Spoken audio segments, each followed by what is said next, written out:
Is it not written in your law that ye are gods? You understand what I'm saying? So it just depends on what level you on based on, whether you're human or whether you're immortal.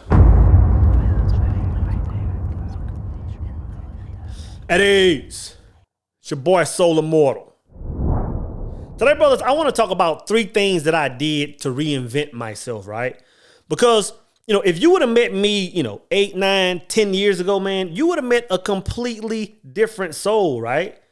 See, the person I used to be, man, I was a brother that, I led with my money mainly, right? For me, it was all about the car that I drove. It was all about, the shoes that I wore. It was all about, the clothes that I had on, right? It was all about, for me, the place where I lived, because these things represented me. Again, this is what I led with. You know what I'm saying? And as far as like the knowledge that I talk about now, like I was studying this stuff. I've been studying this stuff, man, since I was like 24, maybe 25 years old. The Nevilles and the Napoleons. I've been reading this stuff for, brother, over 2 decades, right? So I had a bit of knowledge, right? But what I didn't have was knowledge of self. You know what I'm saying? And in my opinion, having knowledge without having knowledge of self, it is just as or is more harmful than having no knowledge at all, right? So this type of lifestyle, man, this type of mindset just led me to, being a constant drifter. And I always say that every man's life is going to be, a series of ebbs and flows, right? That's just a part of life. That's the beauty of life, actually, right? But when a man is a hard drifter like I was, that's when those ebbs and flows are major, right? That's when those ebbs and flows are major. So what I understood, man, even looking at the little success that I had in life, man, I came to the conclusion, brothers, that I was just empty. You know what I'm saying? So today, brothers, I want to talk about the 3 things that I did to reinvent myself, right? But before we dive into that, man, I want to tap into today's sponsor, Tiege Hanley. I'll be honest, brothers. When a sister first told me that my skin was dry, I was in disbelief. But at the same time, man, I just started to low-key observe the skin of other men, I would be out and about, man, and I would see men about my age, and I would say, it's almost like that man's skin has a certain glow to it that mine doesn't, right? I would even see men that were, maybe had 10 or 12 years on me. And I would say it's almost like that man is drinking some higher quality of water. It's far more than that, brothers. What I came to understand is that men are finally starting to take care of their skin. And what that did was put me on a mission, man. And that mission ended when I found Tiege Hanley. And that's why I'm excited to have Tiege Hanley as a sponsor of today's video. They have helped me start and maintain my skincare routine by making the entire process uncomplicated. Honestly, it's the best skincare system for guys like us. I recommend you start with their level 1 system, which comes with all the basics. A daily face wash to get rid of the dirt and grime on your skin. A 2 times per week exfoliating scrub to get rid of dead skin cells. An AM moisturizer with SPF 20 because you should always be protecting your skin from the sun. And a PM moisturizer to help your skin stay hydrated and healthy throughout the night. My favorite part about Tiege Hanley is that every box comes with an instruction card that tells you how to use each product, how much to use, and in what order to use it. They really make the process of achieving and maintaining amazing skin easy. I've been using their products for a little while now, and I'll be honest, brothers, I'm hooked. It might sound a little weird, but I look forward to my morning routines. I look forward to my evening routines because every time I just feel that much more amazing after using their products. In addition to the amazing skin, members of Tiege Hanley get tons of benefits, including 1, at least 20% off the retail price, 2, the ability to customize your box, 3, the ability to pause or cancel at any time, and 4, free shipping if you're in the US, even low-cost shipping to most other countries. I'm telling you, brothers, I am a believer now. This is one product that I will not go without. And because Tiege Hanley is sponsoring today's video, they're offering my viewers a great deal. Just click the link in the description, and not only will you get Tiege Hanley for the best possible price, but they will also give you a gift with your first box. Click that link and get started today for just $30.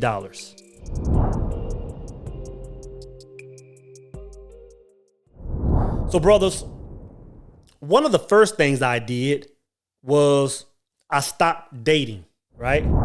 I stopped dating completely, right? And I would love to put this in the category of saying, I went monk mode, but it wasn't necessarily monk mode for me, right? Because when I talk about going monk mode, yes, I'm separating myself from women, but when I go monk, I'm separating myself from everything. I'm not really, hanging with the boys. I'm really not going out. I'm pretty much just doing a lot of reading, a lot of meditating, and a lot of, spending time to myself, right? So I won't really call it monk mode. My sole purpose during a period of time was to completely just leave the dating scene. Like don't be in nobody's DMs. Don't respond to nobody in my DMs. Just it's off the table, right? So no dating at all. And the reason that I use this tool, man, as a part of reinventing myself is because I thought about a time in life. There was a point in time where when I was in the oil field, I was in the oil and gas industry, man. And our team, we had a team of about 30 men, at one point in time. We would be out there working, man, slinging iron, rigging up locations, man. And I can remember every once in a while, a female from a different crew, from a different department or whatever, would come out and work with us. So you would have 30 men used to working with each other every day, man, sweating and going hard, right? And what I remember is once the company would drop one woman in the location with us, brothers, you could see men's complete demeanor, men's energy changing. And, you had some men that all of a sudden, man, wanted to be macho. You had some men that all of a sudden, man, want to start, coming on over the radio and the comms, talking about, how much money they spend on this. You had some men that all of a sudden want to start cussing like sailors. You could just see a variety of men completely changing themselves. And I was like, if that's how it was back when one woman was on the scene on a location, I said, then what must the mindset of a man be like when he's in pursuit of a woman? You know what I'm saying? So for a period of time, I just separated myself from that opportunity. You know what I'm saying? And brother, I can tell you this. I quickly noticed that my entire state for several years had been altered. I quickly noticed that, the clothes that I desired to wear, you know what I'm saying? Like, I like having nice things and I'll get fresh sometimes. But my sole purpose when I was out shopping was, I bet the ladies would like this. When I get these, $200 sneakers or these, whatever $100 shoes, then I'll be fresh and the females will, I looked at the way I spent my money. When I spent my money on just going to random places and doing random things and going to certain events and all this stuff, I said, brother, when I take women out of the scenario, everything is different. Everything is different. Even when it comes to the places that I frequent. A lot of times, I have one or two restaurants that I go to now, man, that are my favorite spots. I get up solo, and when I want my self time, I go there and chill, have a nice meal. But back when I separated from this time of not dating at all, I can remember there were a number of sports bars that I went to. There were a few, clubs that I would go to. There were just a few day parties I would hit, man. And again, once I separated myself from dating, I said, man, I don't even have interest in these places anymore, man. And that's when I found out about myself. I said, you know what? I don't even like clubbing no more. Like that was so much of my past. I don't even like clubbing no more. Yeah, I might hit a club, every once in a while. If it's my birthday or if it's New Year's or if it's somebody else celebrating, I'll hit a club once, maybe twice a year. VIP it up, pop some bottles and celebrate. But when I leave, brother, it's a wrap. Like I'm done with that for a while. You find me up in a nice little coffee shop. You know what I'm saying? You find me in a tight little, private bookstore. You find me on a quiet beach somewhere, man. Like that's what I like to do in my spare time, man. So the first thing I noticed, man, is that to reinvent myself, I realized that women had a lot to do with the me that was, the me that I was. I realized that the me that I was calling me wasn't really based on who I was or what I even liked in life, man. So that was one of the main things that I did to reinvent myself, brother. The second thing I did was I started to travel, right? And when I say travel, I mean I traveled solo. No, no getting a baddie and no, taking a sister man on some far away voyage. I did all of my traveling solo, right? And pretty much still do a lot of that right now, right? But I can remember in 2019, brothers. In 2019, I was barely at home, man. I was in a mode of just I wanted to see what else was out there. And man, I'm gonna tell you this. In 2019, I think I hit Dubai in February and then again in November. I think I hit Egypt around March, April or May-ish. I hit Mexico. I was just all over the place, man. And what I was trying to tap into, right, was, it's kind of like the swinging of the pendulum, right? Like if I knew that Western civilization was a certain thing, like I really couldn't understand the environment that I was living in. It's kind of like the swinging of the pendulum. Like if you look at red and all you know is red, right? Then red really doesn't have a meaning to it until you observe where that pendulum is swinging somewhere in a different direction. So when you look at the blues or the grays or the purples in life, when that pendulum swings back to that red, it's like, oh, now I have a true understanding of what red is. So me just leaving the country and spending time abroad, I really just wanted to better understand the environment that I had been raised in that created the version of me that I currently was, right? And when I was hitting these spots, man, for example, like when I hit Egypt, I wasn't staying in like the Four Seasons or these fancy restaurants. Fancy hotels. I had a small hotel in town, in Cairo, which was like right across the street. I'm talking about like a football throw away from. It was some embassy. It wasn't an American embassy. It was some other country's embassy, right? I had a hotel there, and then I had another hotel like right down by the pyramids. And the one right by the pyramids, it was like, when I say third world, brother, it was like you walking the streets, man. It was like walking the streets of old school Jerusalem. People walking horses and goats, and of course the women were hijab and the men wore sand. It was old school, brothers. And I was going up in each one of these, these stores and these little setups, man. And I was just making conversation with the locals, man. And it's crazy because they were so welcoming. I just walked in and just started talking about, what was going on. And it's crazy, man. I learned more about myself. I learned more about the history of black men. I learned more about Kemet. I learned more about Egypt in that week or so that I spent in Cairo and Giza than I did my entire 12 years of history lessons in school, man. So man, it was all about tapping into another part of myself. It was all about looking at the world's polar opposite of what I knew and learning more about. And it wasn't even about just traveling abroad. Even when I was in the States, that year, I think that same year I went to the Grand Canyon and did some hiking, man, and talked to the locals in Arizona. I think I spent a couple of months in Arizona that year. I spent some time in Florida. I just got outside of my home, out of my the town that I was living. I just got outside of the DFW Metroplex. And that's why I tell brothers and sisters all the time, and I made a video about this. I said, it's important that you get outside of your hometown, man, because you really can't understand, the area that you're in unless you can see something else to compare it to. You know what I'm saying? And I'm telling you, I learned a lot about myself. I learned a lot about other people. That's when I really found out that all is one.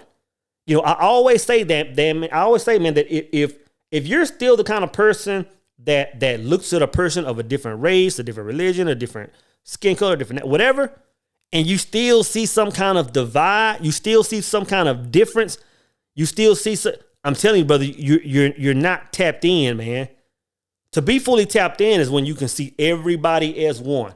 And that's when I understood, man. Like when I think about the hometown that I grew in, man, like racism is still alive and well there, brothers. is still alive and well there, man. But once you step outside of the country, once you step outside of your county line sometimes and go a couple of miles down the street, go a state over, you realize, man, that it's not all that, man. So that's when I realized that all is one.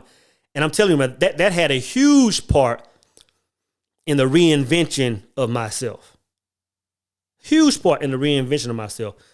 And the third thing I did, brothers, was I completely separated myself from 100% of social media. Now, I'll say this. And when I say all, brothers, I'm talking about Facebook, Instagram, YouTube, right?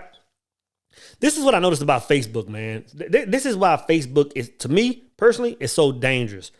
And I'm not just really talking about having a Facebook account, because I still have a Facebook account now for there's an Immortal Minds Facebook page. I really don't. But I'm talking about like the Facebook page that I had from day one, my very first one, where it's me, my government name, and all the people that I went to school with and from the same town. The dangerous part that I found out about that, man, when we talk about hypnotic rhythm, when we talking about beating the drum to a certain rhythm and it creating a permanent reality, brother, that's all my old Facebook channel was, because, and I said this before, when I started that channel in 2009 and everybody was talking about their same problems, talking about their same football teams, talking about their same issues from 2009 to 2000 and whenever I ended up killing it, which was some years later, brother, everybody was still talking about the same thing. There was no growth. And I said, man, for me to even participate, for me to even have my attention in this hellhole of a website, man, I said, it's going to keep me right there forever, man. So I separated that. And as soon as I cut ties from my old Facebook page, man, I could feel myself evolving. I could feel myself developing into the person that I wanted to be. Not the hypnotic rhythm of my old life, right? Even when I went to Instagram, what I like about Instagram is that a lot of people on Instagram, the far majority of people on Instagram are people that I never met, that I now call friends, or people that I, just have similar interests. But one thing that the gram was doing to me a long time ago is that it had such a strong influence on me, as far as like, if you're not careful with social media, it'll start dictating your life.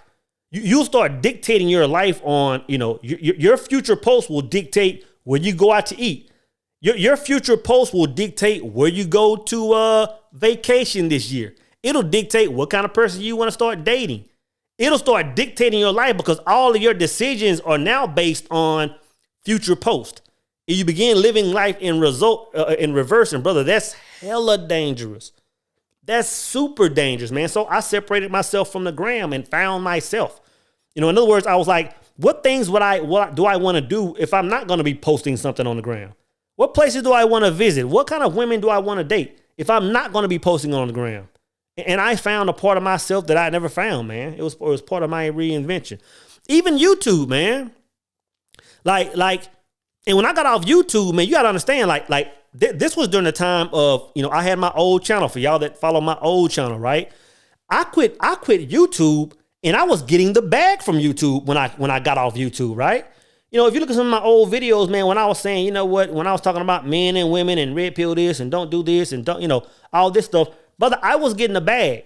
I got some videos, and some of them are still there if I haven't deleted them, right? That have 200,000 or 300,000 views and are still growing. That have 700,000-800,000 views and are still growing. In the midst of that, man, in the midst of me getting that YouTube bag back then, I separated myself from it. Because even though I was getting money from it, even though, life was good and whatever, I still felt empty. I said, brother, yeah, this seems good, but I'm not fulfilled, man. So I even had to separate from the bag for a minute and found myself, man. I'm telling you, for you brothers that put money, for you brothers that put ladies or whatever else, man, over everything, I'm telling you, brother, what you're really looking for is to be fulfilled. That's what every man is looking for. And the thing is, we look for it in things and belts and cars and women. And I'm never saying that these things are bad to get and to accumulate and get the back. I'm not saying that, man. All I ever say is when you try to get these things in search, in an attempt to extract fulfillment out of them, brother, it's a never-ending race. So my whole thing was the reinvention of soul, right?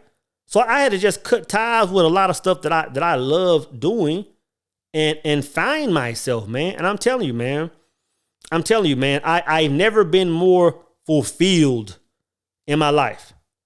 Like I'm telling you, brothers, fulfillment is gonna supersede any relationship you can be in.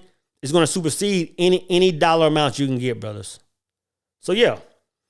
These are 3 things that I did, to find myself. These are the 3 things that I did to reinvent myself.